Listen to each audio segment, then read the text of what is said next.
अस्सलाम वालेकुम वरहमतुल्लाह। साथियों, आज आपके सामने हाज़िर है मुंशी प्रेमचंद का अफ़साना स्वांग का तफसीली ख़ुलासा। चलिए ये शुरू करते हैं। तारुफ़ और पश मंज़र।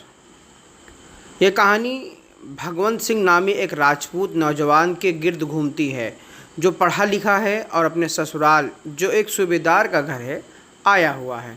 भगवंत सिंह ज़ाहिरी तौर पर बड़ी बड़ी बातें करता है, तसव्वुफ़, सादगी और जानवरों पर रहम करने का प्रचार करता है। जब ससुराल वाले उसे शिकार पर ले जाते हैं तो वह एक दरख्त और फितरत के हुस्न को देखकर फ़लसफ़ियाना गुफ्तगू शुरू कर देता है और कहता है कि मासूम जानवरों का खून बहाना गुनाह है, जिससे सब मुतासिर हो जाते हैं। कहानी का मोड़। होली की रात। होली की रात गांव में पटाखे और आतिशबाजी चल रही होती है। एक बड़ा गोला फटने पर भगवंत सिंह बुरी तरह डर जाता है और उसे अपनी तौहीन महसूस होती है। वो कहता है कि इस शोर शराबे ने उसके रूह को झकझोर दिया है और वह उस जश्न में शामिल नहीं होगा। वो घर के अंदरूनी कमरे में जाकर बैठ जाता है। डकैती का स्वांग यानी ड्रामा। रात के 12 बजे अचानक घर पर डाकुओं का हमला हो जाता है। कुछ लोग लाठियां और हथियार लेकर दरवाज़ा तोड़ने लगते हैं। भगवंत सिंह, जो खुद को बड़ा बहादुर और राजपूत कहता था, खौफ के मारे कांपने लगता है।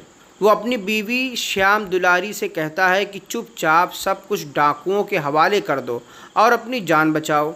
जब डाकू कमरे में घुसते हैं तो वो भगवंत सिंह को बांध देते हैं और श्याम दुलारी को अपने साथ ले जाने की धमकी देते हैं। भगवंत सिंह बुज़दिली की इंतहा करते हुए अपनी बीवी को डाकुओं के साथ जाने के लिए कहता है ताकि उसकी अपनी जान बच सके। अंजाम और सच्चाई का इंकशाफ। डाकू श्याम दुलारी को लेकर बाहर निकल जाते हैं। कुछ देर बाद जब घर में औरतें हंसती और तालियां बजाती हुई कमरे में दाखिल होती हैं तो भगवंत सिंह हैरान रह जाता है। दरअसल वो कोई सच्चे डाकू नहीं थे, बल्कि श्याम दुलारी की सहेलियां और ससुराल वालों ने भगवंत सिंह की बहादुरी का इम्तिहान लेने के लिए एक स्वांग यानी ड्रामा रचाया था।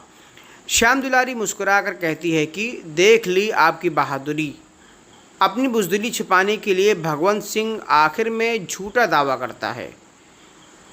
कहता है कि वो पहले से ही समझ गया था कि ये सब एक स्वांग है, वरना वो सबको मज़ा चखा देता।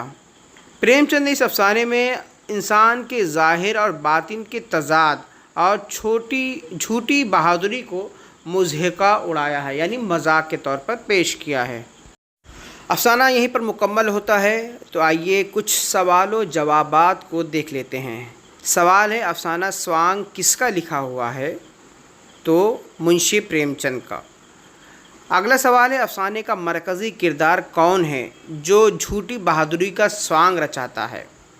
तो जवाब है, इस अफसाने का मरकज़ी किरदार भगवंत सिंह है। सवाल है, भगवंत सिंह की बीवी का नाम क्या है? तो जवाब है, भगवंत सिंह की बीवी का नाम श्याम दुलारी है। अगला सवाल है, भगवंत सिंह के ससुर का क्या ओहदा या मर्तबा था? तो जवाब है, वो एक सूबेदार थे। अगला सवाल है, किस त्यौहार की रात को भगवंत सिंह के ससुराल में डकैती का नाटक रचाया गया? तो जवाब है, होली की रात को यह नाटक रचाया गया था। अगला सवाल, जब नकली डाकू श्याम दुलारी को ले जाने लगे तो भगवंत सिंह ने क्या किया?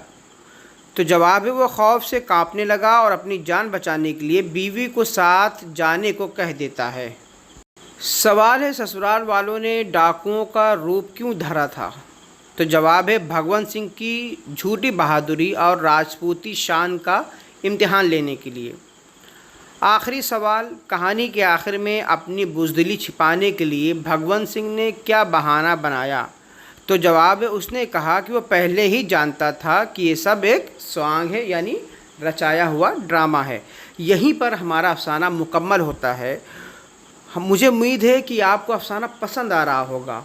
अगर पसंद आ रहा है तो लाइक, शेयर, सब्सक्राइब ज़रूर करें और मिलते हैं अब अगले अफसाने में। तब तक के लिए शुक्रिया।